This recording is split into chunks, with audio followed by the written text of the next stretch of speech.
good job here finally addressing the problem, and now they have to start thinking a little bit further than that. The problem is gone, but this presents a new environment, and now Bren, I'm pretty sure they've been preparing for this eventually when this Baxia was going to get banned out. As you mentioned, Leo, Brody is up on the table. However, high priority heroes of other sorts are going to start rising. Yutong is going to be an absolute monster now that nothing is really going to be able to stop it. Lapu Lapu might be able to come back into the pool now that you can't necessarily negate his healing. So, just another couple of options, and mainly the offlaners who are going to make that difference. And here we go, Brody ban, Selena ban, and all of a sudden you got Matilda and Yutong being locked in by Bren Esports. I like what I'm seeing. Burmese Ghouls, they really value here the stock that they have in Matilda's kit, gonna be played by Kid in mid. And now Bren Esports, yeah, again, you mentioned it, this Yuzhong is gonna run roughshod given that Burmese Ghouls are forced to build either the Necklace of Durance, a casual Deadly Blade, or the Sea Halberd to be able to call the healing here. And right now, it's either Few or Lusty that they have to prioritize. Hell, even Carl Teasy would be fine here in this second pick. Now, Bren Esports, they're probably thinking about getting the Claude now, or they should get a Should they get a Benedetta? Those are the things that they really want for their team. Now, Bren Esports gets the Claude. Ace plays one mean Claude as well. So, this is the same as RRQ, to be honest, where Bren and RRQ just went for it for the Claude. They put their crafting patterns into play. It was a battle of just finding the right bans. And now, Bren Esports got it. Yeah, and going over down towards Burmese Ghouls side, there's still 2 more picks here. I'm looking at the possibility of contest of Cho, and would this actually benefit the side of Burmese Ghouls, Gideon? No, not especially. I mean, you can only start considering the Trill once you address the major problem, which is Sylvana, who's been an absolute menace in this tournament here. But now, Bren, they see, okay, you have a Sylvana. I'm going to be bringing out the Atlas here just to make sure, oh no, you get hit by the Imperial Justice. No worries, Fatal Links. Yeah. And Perfect Match being a great answer to it. That is one of the things that you really have to take into consideration when you're fighting against Burmese Ghouls. Now, what do these guys do best? They go for the 5-man rotations, they want to go for the clash. So going for a Cho won't really cut it. I mean, the only AoE you have is Jeet Kune Do. Then after that, it's done. But for the Atlas,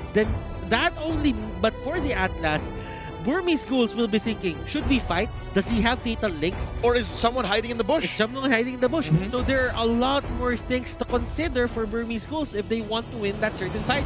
That's right, going back in towards the bans, we already seen the Lunox being removed, but one question here, we haven't seen a ban on the Benedetta, and you know, it's definitely an odd question because we've seen Burmese Ghouls didn't have that success in the past game, so I think they might miss it on this one. In the earlier parts of M2 and even in the playoffs, yeah, Lapu Lapu and Benedetta have always been important. But now I think teams have gone to the point wherein they know what they need and when they need it very specifically. And right now, Lapu Lapu and Benedetta just not their priorities. They're starting to choke out these mages that could show up in the side lanes. Definitely Doc Ribos, Farsa, and for Bren Esports, they're just taking care of the Lunox, which may come from Ruby Didi as well. We know that he's capable of such. And right now, a second ban by Bren Esports. It's a tank taken away from maybe, hold up, that may have been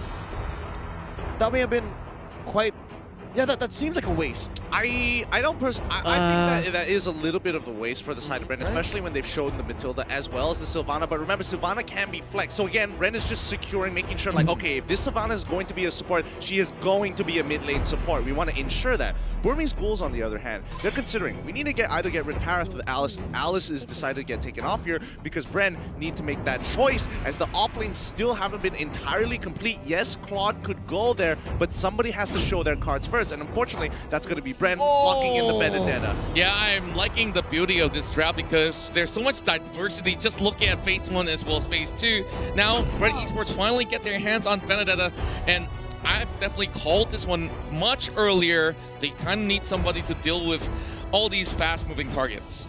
Now, looking at it, Bren Esports, they got a lot of the big shots of the meta on their poon for the side of Burmese Ghouls. This is going to be a side lane show.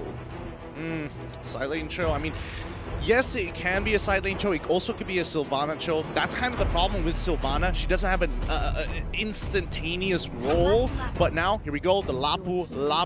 Oh, this lineup, pardon my words, looks a little cobbled together. It feels like it's trying to do so many things, and its team fights are odd, but it looks like it's very strong on the pickoff, which might be, I don't know, a delayed reaction to the Atlas.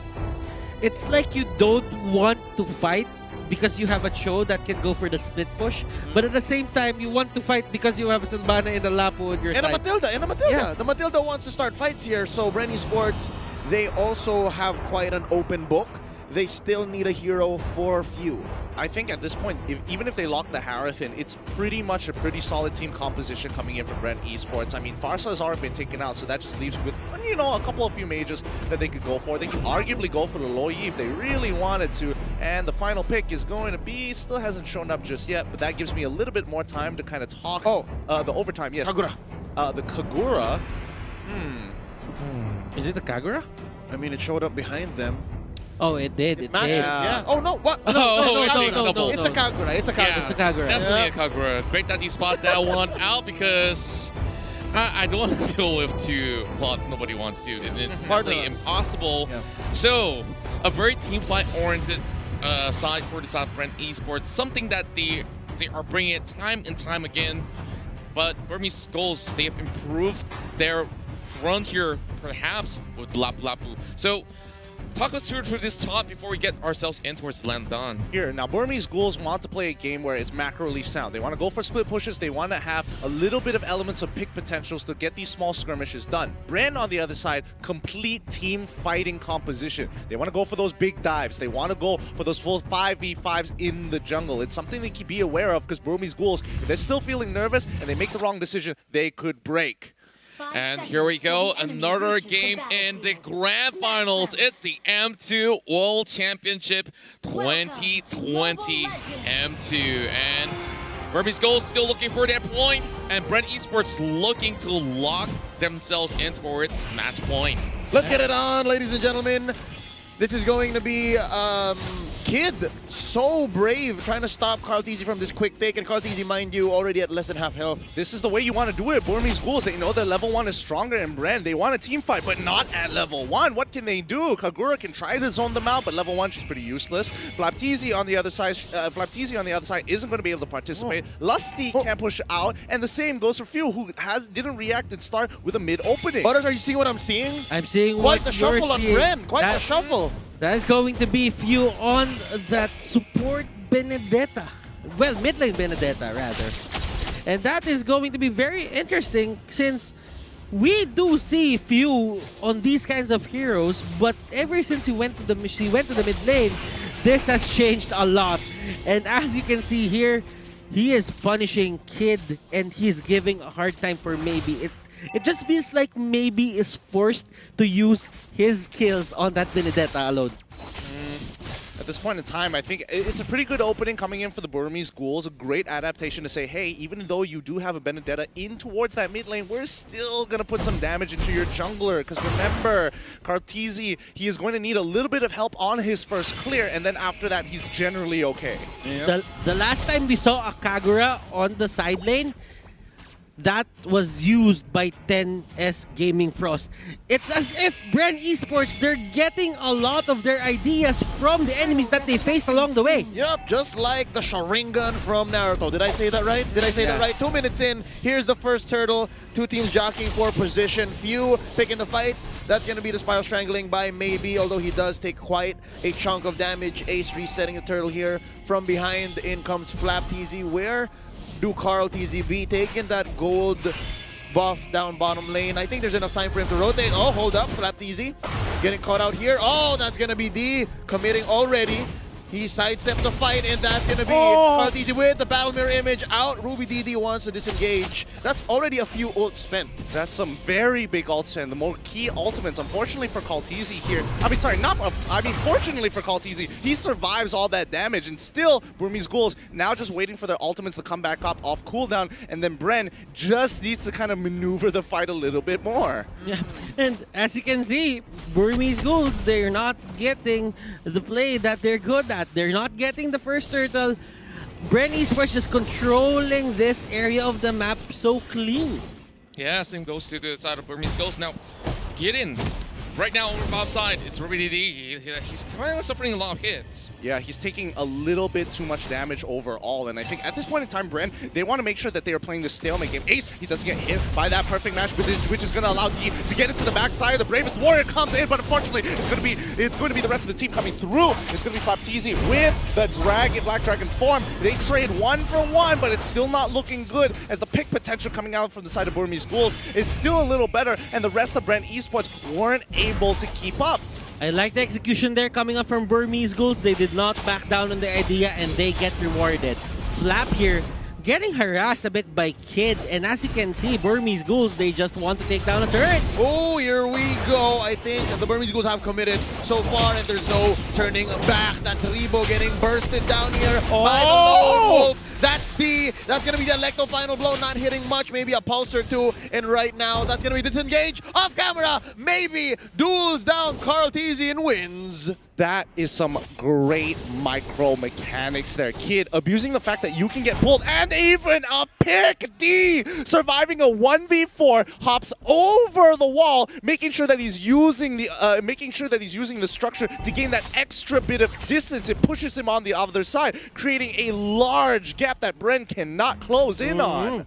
Burmese Ghouls, they're being very flexible in what they're able to do. They learned from the 2 games that came, that Bren Esports won. But maybe here, that is Imperial Justice hitting the ground. He's already spent it, and right now they are overcommitted. Carl Teasy with the Blazing Duet. He's protected by this wall. Flapteezy gonna help with the kill. That's Rebo securing it. Down goes Kid. Oh, and Few getting threatened here by Ruby DD. Mind you, this is an assassin show with the high and dry. Sitting at 3-2. Burmese Ghouls have a 3K gold lead waiting for this second turtle. But you know what? This is looking great for the side of Burmese Ghouls. I mean, Carl Teasy is not getting the farm, the steady farm progression. For Few, he's having a hard time dealing a lot of damage just because he is forced to join every single fight. Yeah, and you bring up some really great points here because, again, Bren, they cannot just keep on taking these fights again and again and again and again. Their teams still need that return of investment that Burmese Ghouls have been denying them. So, unless unless Bren is able to try and pick those buffs up later on, it's going to be tough because Burmese Ghouls is doing a great job at just saying no, no, no. Oh no, Rebo here. Getting jumped on. Nice. Yin Yang overturns a swap underneath the turret. There's a lot of damage. Fatal links by Lusty. And Ruby DD still stands. Working right now, going back into the game. We are still sitting at 3-4, about 2,000 gold lead for the Burmese Ghouls. And yeah, that's 2 turrets ahead. Hold up, fight already breaking out. Not wasting any time. Maybe Dash is on out of the way. Burmese Ghouls, again, you'll never see them being there 3 or more in a single place. Like, they want to pick off these little fights. And again, Ace is just happy to help at any point. And I think the Burmese Ghouls, obviously, it's still a little rough around the edges here. They need to start focusing on their side lanes. And although they're getting, they're getting some really good catches overall, their main focus should be, yes, major objectives. All tier 1s have been destroyed here. And if Bren Esports takes one back, no big deal. We're still going to pressure the other side of the map. This is the Burmese Ghouls that we all know, and this is the Burmese Ghouls that their fans really love. This early game domination, this is a trademark of the Burmese Ghouls. Oh, this fight is already broken out. Imperial Justice by Maybe. There's the Fatal Links by Lusty, but there's no damage present. Flapteezy, Black Dragon form, drawing a line that he's enforcing. Nobody goes through here. Carl Teasy is busy farming. That's going to be Kid with the Duran. So yeah, he can start going into Flapteezy and make sure that Flapteezy doesn't even heal off of the killing spree now. Orange, oh, I think it gets stolen away from Carl. Wow, D is doing a really great job here. Few gets absolutely chunked out. A solo kill down a bot side? Flapteezy? What happened? Oh, he had Kid nearby. Okay, that makes a little bit more sense. This is tricky for the side of Bren Esports. This is the winning form of the Burmese Ghouls now. For Flap, he should be a bit more careful. If the enemy knows that he doesn't have the Black Dragon form, that is an automatic engage on his side. Yep. Permission to attack, sir. Permission to attack. Oh, that's going to be a catch onto Few. Electo final blow using the iframes to get on out of there. But despite all this effort, despite surviving, they are going to lose another turret up top, and now only one stands in mid. Now, just for a quick explanation for those of you who don't understand what iframes are, iframes is just a short form of invulnerability frames, a short period of time, or frames that the game uses to kind of calculate how calculate a measure of time in which you are going to be invulnerable. You can't take damage, the CC is not going to matter, and especially with Benedetta's eye for an eye, if you haven't played against her yet, well, you probably should be playing more ranked. This is a high-level game, and one of the signs of or symbols that it is a high mechanic game is look at the kill score. 4-4-4, 8 minutes in. 8 minutes in, it's usually a blood battle already. Imperial Justice here, a buy maybe, and yeah, they disengage. It's a false engage, but they're forcing Bren, and I think Flapteezy bit the bait. That's gonna be the Black Dragon form, and that's a check. All right, no ult on Flapteezy. We can go the next time around. Oh my goodness, they have insurance policies for the side of Burmese Ghouls. The moment maybe is deciding, okay, maybe I should go for the Imperial Justice, he's allowed to go. Ace quickly uses his Mountain Chakra to give him a double confirmation, whether to keep on going or to pull back out. And as soon as he did that, he saw, oh, 4 members of Bren are already too nearby. We got to back on out of there. Now, Bren Esports, they're clearing the minion waves. I'll give them that, but Burmese Ghouls, they are setting up well for this Lord. Now, looking at the items here of Carl Teasy, he only has the Demon Hunter's sword. The sword, the Golden Staff will come out in just a bit, but still, look at the items of Ace. He is with the Blade of Despair and a newly built Endless Battle. Oh. Honestly, look at the items of D. He, instead of going defensive, he's like, no, let's fight, bros. Give me that Bloodlust Axe. Give me that Blade of Despair. I want to be able to take you on 1v1. If it's a 1v4, even better, just more healing for me. And this is, let's say this is a Kagura special. She's one of the heroes that can do this. She can send the umbrella to a nearby brush to just check who is in that area. And that eliminates the element of face checking for the side of Bren Esports. And they face check into this Lord, take Flapteezy Black Dragon form. Imperial Justice already spent in by maybe. He gets blasted down, Rebo gets the kill, and I think Carl Teasy as well used the Blazing Duet to clear that wave and win that fight. That's one pickoff, which gives Burmese Ghouls the sign, hey, Lord is not safe, we back out of here. Oh man, I honestly believe almost 100% Kid misclicked the Circling Eagle on the wrong target there. No way would you ever want to use it on Flapteezy. You know what? Kid, the moment he went down, every single Burmese Ghouls player just went back and reset the Lord. And that is the discipline that got them into this Grand Finals. I can only imagine what the comms sounded like, but yeah, Lusty is going to get hit by the Imperial Justice and walk away, but no real follow-up from here on out. But it just means that the rest of BG are going to be able to take this out, and now the fight begins. That's going to be a takedown onto Lusty. Mountain Shocker here, going to be disincentivizing them, sticking together. Kalteezy picked off by Ruby DD. Few taken out by Ace, and now Flapteezy, the only one left because Rebo's going to back out. That's a double for Ace, a 4 for none, plus the Lord. Rebo's sweating it. Burmese Ghouls. That is one of their trademarks. They go for a very sneaky Lord, and after that, you can see Ruby DD just playing his game. He catches out Carl, punishes Carl, and now Carl's farm can't be felt just because he's respawning. 11k and Ace, he's going to be able to take out one more inhibitor shot. Reball getting hit by literally everything. He quickly goes for the close umbrella to quickly transport himself, but Lloyd on towards the top side. All 3 inhibitors are done. Perfect match at Fatal Links. This could be it. Brett come in with an amazing blazing duet, but they got to get rid of that Lloyd. If Lloyd doesn't go down, then they might lose. Thank goodness Bren turned this around. 10k down. An amazing play coming in from Lusty. Hashtag thank you, Lusty. That was too close for comfort. If only the members here on the side of Bren Esports had more damage, that could have been a wipe. But Burmese Ghouls, that just goes to show that they still have the lead in terms of the items. Now, looking at it, they are forcing to go to that middle lane, but Atlas Lusty finding that opening. Oh, that's so good. That literally saved them the game right there. The 10K down, they wouldn't have won any other way. Flaptease, oh no! D actually missing the last hit there, and I think he might have been pretty close to killing Flap there. But overall, great job. Bren need to kind of hold on. They need to do what Burmese did in the previous game, which what they were supposed to do, which is hold out and allow them scale. Oh! Circling Eagle here pulled by Kid on a blazing duet. Kyle DZ. D coming in. Kyle is in trouble. That's going to be maybe taking him down. And the Imperial Justice makes sure that there are no survivors. Flaptease cordoning off the rest of Burmese Ghouls from their base. But he gets bursted down here by Ace. 2 for none already. It's looking grim for Bren Esports because the Burmese Ghouls have once more woken up. They are ready and they're looking for the finish. Yes, and Burmese Ghouls, this looks like a 2-1 going. This is a 2-1 going to the side of Burmese Ghouls. Bren Esports. They made a bit of a complex lineup there. This is looking more like it in the grand finals, and Burmese Ghouls gets their first corner at the back. And just look at how coordinated they are. Once they establish control, they set up checkpoints inside of jungle, making it definitely harder for the side of Bren Esports to bypass. But that real sneaky lord really got them the game. Yeah, they really abused power spike mechanics there, knowing that 2 items